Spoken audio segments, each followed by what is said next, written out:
ദൈവത്തിൻ്റെ അതിപരിശുദ്ധമായ നാമത്തിന് മഹത്വം ഉണ്ടാകട്ടെ. നമ്മുടെ കർത്താവ് ഇത്രത്തോളം നമ്മളെ സഹായിച്ച് അനുഗ്രഹത്തോടെ വഴി നടത്തുന്നു. ആ ദൈവത്തിന് നമുക്ക് പിന്നെയും നന്ദി പറയാം. നമ്മെ ഇനിയും ദൈവം സഹായിക്കും. ദൈവത്തിൻ്റെ മക്കളെ ദൈവം ഒരിക്കലും കൈവിടുകയില്ല. സ്തോത്രം. അത് ജീവിതത്തിൽ അനുഭവിച്ചറിഞ്ഞ ഭക്തന്മാരാണ് സങ്കീർത്തനങ്ങൾ എഴുതിയിരിക്കുന്നത്. അത് അവരുടെ ജീവിതത്തിൻ്റെ അനുഭവമാണ്. ഇന്നത്തെ കാലത്ത് സങ്കീർത്തന പുസ്തകങ്ങൾ എഴുതുവാൻ ആർക്കെങ്കിലും അവസരം ലഭിച്ചാൽ അങ്ങനെയുള്ള സാക്ഷ്യമുള്ള ധാരാളം ആളുകളുണ്ട്. അവർക്കും തങ്ങളുടെ ജീവിതത്തിൻ്റെ അനുഭവത്തിൽ നിന്ന് എഴുതുവാൻ സാധിക്കും. ദൈവം അവരെ സഹായിച്ച വിധങ്ങൾ, ദൈവം അവരെ നടത്തിയ വിധങ്ങൾ, അതെല്ലാം സങ്കീർത്തനങ്ങളായി നമുക്ക് എഴുതുവാൻ സാധിക്കും. സ്തോത്രം. 34 സങ്കീർത്തനത്തിൽ നാം ഇങ്ങനെ കാണുന്നു: യഹോവയുടെ കണ്ണ് നീതിമാന്മാരുടെ മേലും അവൻ്റെ ചെവി അവരുടെ നിലവിളിക്കും തുറന്നിരിക്കുന്നു.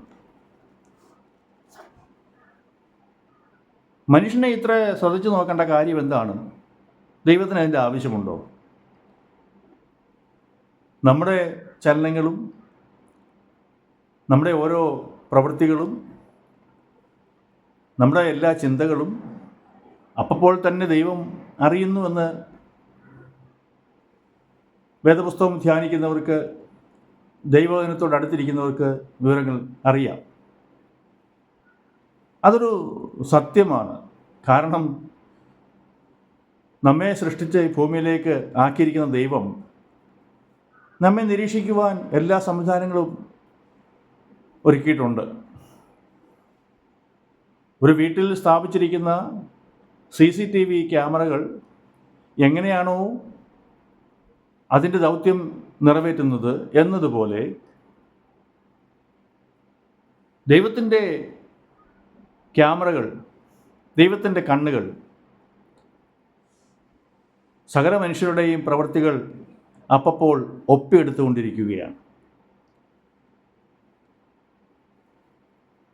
അപ്പോൾ നമ്മെ നിരീക്ഷിക്കുന്ന 2 കണ്ണുകൾ ഉണ്ട് എന്നുള്ളൊരു യാഥാർത്ഥ്യം നാം എപ്പോഴും ഓർത്തിരിക്കണം.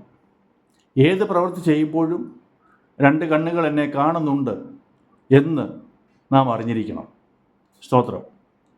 ഈ ദൈവത്തിൻ്റെ കണ്ണ് നമ്മെ നിരീക്ഷിക്കുന്നതുകൊണ്ട് ധാരാളം ഗുണങ്ങളുണ്ട്. നന്മ ചെയ്ത് ജീവിക്കുന്നവർക്ക് അതുകൊണ്ട് ഗുണങ്ങൾ മാത്രമേ ഉള്ളൂ. എന്നാൽ തിന്മ ചെയ്ത് ജീവിക്കുന്നവർക്ക് അതുകൊണ്ട് ദോഷമുണ്ടാവുകയും ചെയ്യും. വേദപുസ്തകത്തിലെ ഏറ്റവും നമുക്ക് പരിചിതമായ ഒരു നല്ല ദൈവഭക്തനായ ഒരു മനുഷ്യനുണ്ട്, ഇയ്യോബ്. ഇയ്യോബിനെ ദൈവം ഏറ്റവും അധികം സ്നേഹിച്ചിരുന്നു. ഇയ്യോബും അതുപോലെ ദൈവത്തെ സ്നേഹിച്ചിരുന്നു. ഒരു ദിവസം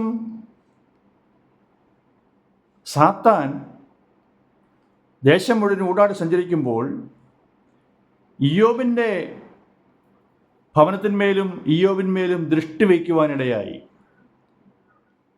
അവൻ നോട്ടമിട്ടു.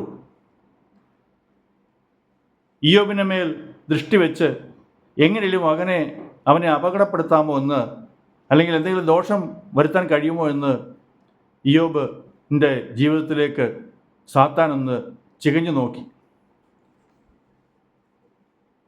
ആ വിവരം അന്നേരം തന്നെ ദൈവം അറിഞ്ഞു. ദൈവം ചോദിച്ചത്, സാത്താനെ, നീ എൻ്റെ ഭക്തനായ ഇയ്യോബിൻ്റെ മേൽ ദൃഷ്ടി വെച്ചുവോ? പ്രിയപ്പെട്ടവരെ, അപ്പോൾ ഈ ഒരൊറ്റ സംഭവം മാത്രം മതി ദൈവം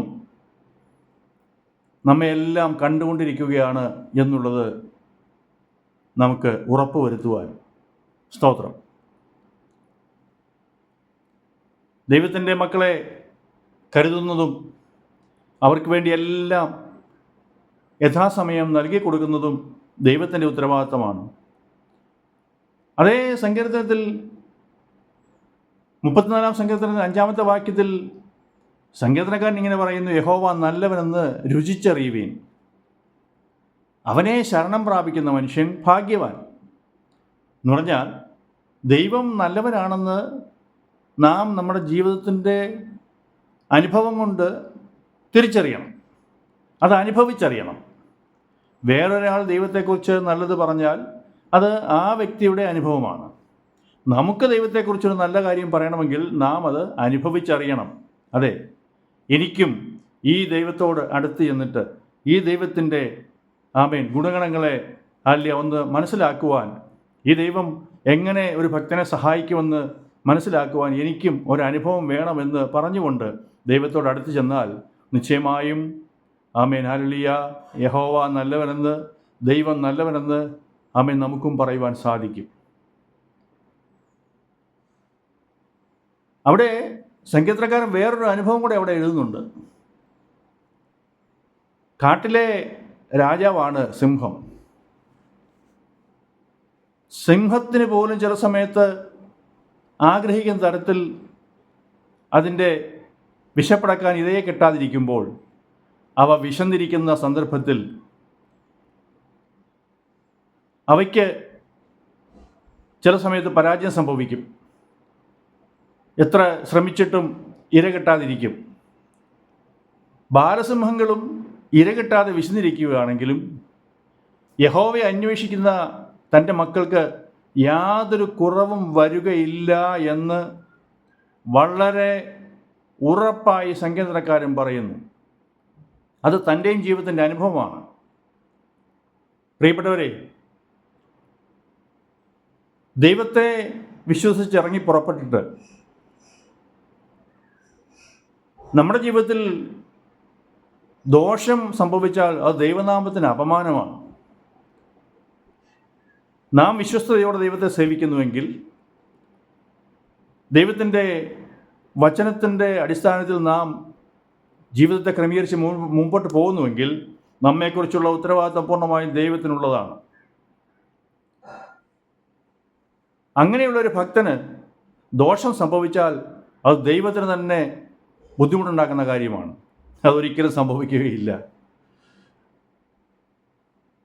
ഇതാ, സിംഹത്തിന് പോലും, കാട്ടിലെ രാജാവായ സിംഹത്തിന് പോലും വിശന്നിരിക്കേണ്ട സന്ദർഭം വന്നാലും ദൈവത്തെ അന്വേഷിച്ച് ദൈവത്തെ പിൻപറ്റുന്ന ഒരു ഭക്തനും ഒരിക്കലും വിശന്നിരിക്കേണ്ടി വരികയില്ല, അവന് ഒരിക്കലും ലജ്ജിച്ച് തലകുനിക്കേണ്ടി വരികയില്ല എന്നാണ് അടിവരയിട്ട് സങ്കീർത്തനക്കാരൻ തൻ്റെ ജീവിതത്തിൻ്റെ അനുഭവത്തോട് ചേർത്ത് ഈ വാക്യം അവിടെ എഴുതി വച്ചിരിക്കുന്നത്. നമ്മെ നന്നായി അറിയുന്ന ദൈവം നമ്മെ പുലർത്തും, നമ്മെ അനുഗ്രഹിക്കും. നിശ്ചയമായും